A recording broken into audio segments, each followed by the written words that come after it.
Pada tanggal 4 Mei 1999, di sebuah halaman kecil di desa miskin kota Yama, Tiongkok, seorang wanita desa mengenakan baju lengan pendek putih terlihat sibuk menyiapkan makan malam untuk keluarganya. Di dalam panci, aroma harum kaldu daging sesekali tercium, sungguh menggugah selera. Seorang wanita yang sedang memasak itu bernama Zeng Yangxi. Sambil memotong sayuran, dia mengangkat kepalanya dan melirik ke arah panci kaldu daging yang sedang direbus. Warna merah segar dari kuah daging dan lemak kentalnya membuat ia mengeluarkan sedikit air liur, tidak sabar untuk menikmati. Sambil tersenyum aneh dan terkekeh, Yangxi mengambil sumpit di tangannya lalu mengaduk potongan daging di dalam panci. Sedangkan di sebelah panci besi terdapat telenan berisi sayuran yang baru saja dicuci bersih, tersusun rapi. Saat itu langit sudah menjadi gelap dan sup daging yang telah direbus dalam api kecil selama waktu yang lama sudah semakin berkaldu. Beberapa orang terlihat memasuki halaman rumah dipimpin oleh suami Yangxi bernama Xiong Fushi yang disusul oleh saudara laki-laki dan ipar dari Xiong Fushi. Yangxi berkata pada suaminya, "Ayo makan sekarang, setelah itu kita mencarinya kembali." Pada hari itu, ibu mertua Yangxi menghilang dan Xiong Fushi yang sedang bekerja di kota mendengar kabar ibunya langsung mengajukan cuti dan pulang ke rumah untuk mencarinya. Namun setelah ia mencarinya dari siang hingga malam, ia tetap tidak berhasil menemukan jejak ibunya. Kemudian Xiong Fushi duduk bersama saudara lainnya, lalu mengambil sumpit di atas meja sambil mengeluh kenapa Yangxi tidak menjaga ibunya dengan baik. Mereka melihat sebuah mangkuk besar sup daging diletakkan di tengah meja makan, membuat mereka yang lapar segera mulai menggunakan sumpit. Ketika mereka sedang menikmati hidangannya, Xiong Fushi berkata kepada Yangxi, "Mengapa kamu membeli banyak daging? Bukannya aku bilang kita harus menghemat sedikit? Kondisi keuangan kita memang tidak bagus dan membeli daging sebanyak ini terlalu menghabiskan banyak uang." Meskipun mengeluh, Xiong Fushi tetap melanjutkan mengambil potongan daging tanpa henti. Tidak lama kemudian, Yangxi pun kembali menyajikan hidangan sepiring usus dan paru-paru. Xiong Fushi merasa kebingungan, hari ini bukanlah hari raya dan tidak ada acara bahagia di rumah, mengapa istrinya yang selalu menghemat uang sekarang begitu murah hati? Kemudian dia mengkritik istrinya beberapa kali dan setelahnya mereka tidak membicarakannya lagi. Mereka berempat menikmati sup daging dengan penuh semangat. Kemudian Xiong Fushi dengan santai bertanya kepada istrinya, "Apakah kamu ingin menambah kuah kaldu?" Tetapi Yangxi menjawab, "Menurutku kuahnya terlalu berkaldu, jika itu enak kamu bisa menghabiskan semuanya." Ketika Xiong Fushi dan saudaranya sedang membicarakan kemungkinan tempat ibu mereka pergi, mereka terus makan malam dengan lahap. Mereka sama sekali tidak menyadari bahwa ibu mereka Wan Weishen berada di depan mata mereka. Daging yang direbus dalam sup adalah milik Wan Weishen yang telah dibunuh oleh menantunya sendiri, Zeng Yangxi. Jadi apa yang menyebabkan konflik antara menantu dan mertua hingga sampai pada titik seperti ini? Halo, selamat datang di Sigma Story. Senang bertemu dengan kalian lagi. Semuanya bermula dari hubungan yang buruk antara Zeng Yangxi dan mertuanya Wan Weishen yang sudah terkenal di daerah itu. Pada tahun 1990-an, sebagian besar penduduk desa di kota yang tidak berkecukupan dan keluarga Wan Weishen termasuk dalam keluarga miskin. Putra Wan Fusen yang bernama Xiong Fushi diperkenalkan kepada Zeng Yangxi yang kemudian mereka menikah sekitar tahun 1997. Tidak lama kemudian, Yangxi menyadari bahwa ibu mertuanya sepertinya tidak menyukainya. Meskipun Wan Weishen terlihat baik di depan suaminya dan orang lain, namun ketika tinggal hanya berdua dengan menantu, sifat aslinya segera terungkap. Sedangkan Yangxi bukanlah tipe wanita yang diam saat disakiti dan tidak pernah membiarkan dirinya diperlakukan dengan kasar oleh ibu mertuanya, membuat hubungan mereka menjadi semakin memanas.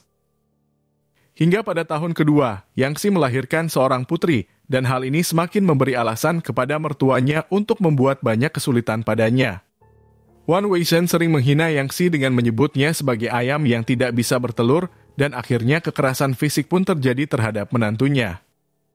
Meskipun Wan Weishen sudah tua, dia tidak dapat menyebabkan cedera fisik yang serius pada Yangxi, tetapi perilaku mengamuknya yang berulang kali masih sangat mengganggu. Hingga tanggal 4 Mei 1999, pertikaian di antara keduanya mencapai puncaknya. Hari itu Xiong Fushi sedang bekerja di kota, dan di rumah hanya ada Wan Weishen dan Yangxi. Waktu sudah menunjukkan lewat jam 8 malam dan anak yang belum genap 2 tahun tiba-tiba menangis.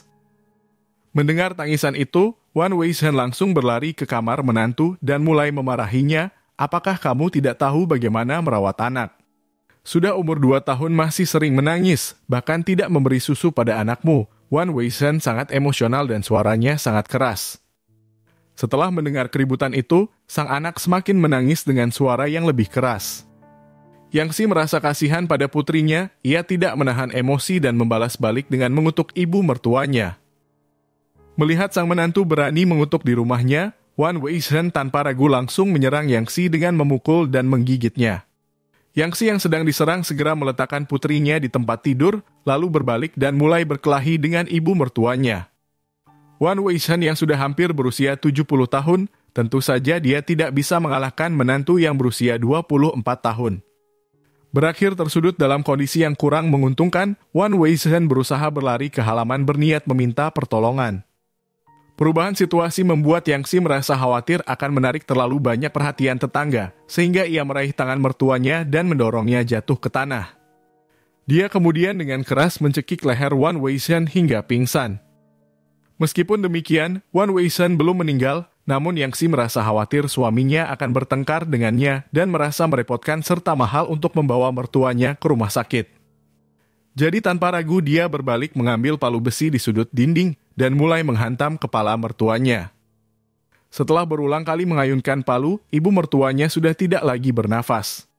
Namun saat ini ia kembali teringat bahwa setelah 2 tahun tinggal bersama suaminya, mertuanya sering memukul dan mencaci dirinya, jadi ia mengambil sebilah pisau dapur dan mulai memutilasi jasadnya. Selama periode itu, ia juga penasaran dan ingin mengetahui apakah ibu mertua yang sering memarahinya memiliki hati yang gelap. Dengan kedua tangannya, ia menggali sebagian organ dalam dan menemukan bahwa warnanya normal, jadi ia melemparkannya ke kandang babi dan memberikannya kepada anjing di halaman. Setelah memotong 2 potong daging lagi dan jeroan untuk disimpan, sisa potongan tubuh dikubur di kebun belakang, lalu ia pergi menemani putrinya tidur seolah ia baru saja memotong ayam. Keesokan paginya, penduduk desa melihat Yang Si sedang memeluk anaknya dengan cemas bertanya kepada mereka apakah ada yang melihat mertuanya. Dia memberitahu orang lain bahwa setelah bangun pagi, dia dan anaknya tidak melihat keberadaan mertuanya. Beberapa tetangga yang baik hati bahkan menelepon Xiong Fushi yang bekerja di kota untuk memberitahu kabar ibunya. Begitu Xiong Fushi mendengar kabar bahwa ibunya tiba-tiba menghilang di pagi hari, ia segera kembali ke rumah dan mulai mencari bersama saudara-saudaranya serta warga desa lainnya. Sepanjang perjalanan, Xiong Fushi melepaskan kemarahannya kepada istrinya dan menyalahkannya karena tidak menjaga ibunya dengan baik. Hanya saja meskipun setelah mencari sepanjang siang, mereka tidak menemukan jejak Wan Weishan. Lantas di malam hari itulah Xiong Fushi melihat sup daging di atas meja dan tanpa banyak berpikir, ia langsung melahapnya. Pada keesokan harinya dia melanjutkan pencarian ibunya, dan sewaktu melewati ladang sayuran di sebelah sungai kecil di belakang rumahnya, tiba-tiba dia tersandung oleh sesuatu dan terjatuh. Di depannya ada sebidang tanah yang tampaknya baru saja digali, disertai aroma udara masih samar-samar tercium bau asam. Dia menggali sedikit dengan tangannya dan menemukan beberapa jaringan tubuh manusia. Firasat buruk mulai menyelimuti dan Xiong Fushi curiga bahwa jaringan ini milik ibunya, jadi ia berlari pulang memanggil saudaranya dan kembali ke ladang sayur untuk menggali seluruh tanahnya.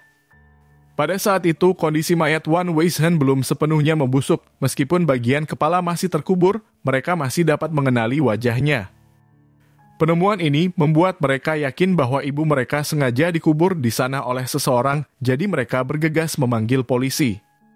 Polisi yang dipanggil tiba di desa dan mengamankan lokasi penemuan mayat, serta melakukan penyelidikan. Setelah berbicara dengan penduduk desa, mereka menganggap Seng Yang Si sangat mencurigakan dan membawanya ke kantor polisi untuk diinterogasi. Dan saat itulah Xiong Fushi juga baru mengetahui bahwa sup daging malam itu berasal dari ibunya. Setelah polisi melakukan interogasi, Seng Yang Si memang mengakui kesalahannya, namun jawaban dari respon saat ditanya tentang motif dan proses kejahatannya terasa sangat aneh. Pada awalnya, sambil menunduk dia mengeluh kepada petugas bahwa sup yang dimasak dari daging ibu mertuanya terlalu kental, bahkan sedikit ada bau badan. Kemudian Yang Si tiba-tiba menatap petugas penyidik dan mengatakan kepada mereka, "Saya merasa sangat senang dan rileks saat memotong dagingnya." Dari pernyataannya terlihat bahwa keadaan psikologis Yang Si sangat tidak stabil, bahkan dapat menimbulkan ancaman potensial bagi masyarakat. Setelah menjelaskan semuanya, Yang Si mulai bertanya kepada penyidik apakah dia boleh kembali pulang, karena putrinya masih menunggunya kembali untuk menyusui dan pekerjaan di rumah juga belum ia selesaikan. Ternyata, Zeng Yang Si sama sekali tidak mengetahui apa itu hukum karena sedari kecil dia hanya berpendidikan sekolah dasar. Akhirnya pengadilan memutuskan bahwa Zeng Yang Si bersalah atas pembunuhan dengan sengaja dan dijatuhi hukuman mati. Kasus pembunuhan menantu terhadap ibu mertua seperti ini seringkali menimbulkan dampak yang sangat buruk dan memberikan contoh yang tidak baik dalam masyarakat. Dan untuk menjadi peringatan bagi semua keluarga, setelah keputusan pengadilan diumumkan, komite desa tempat Zeng Yang Si tinggal memberikan pendidikan hukum kepada warga desa. Mereka juga mengatur penengah khusus untuk menyelesaikan konflik antara mertua dan menantu agar kasus seperti ini tidak terulang kembali. Begitulah cerita hari ini, terima kasih telah menonton.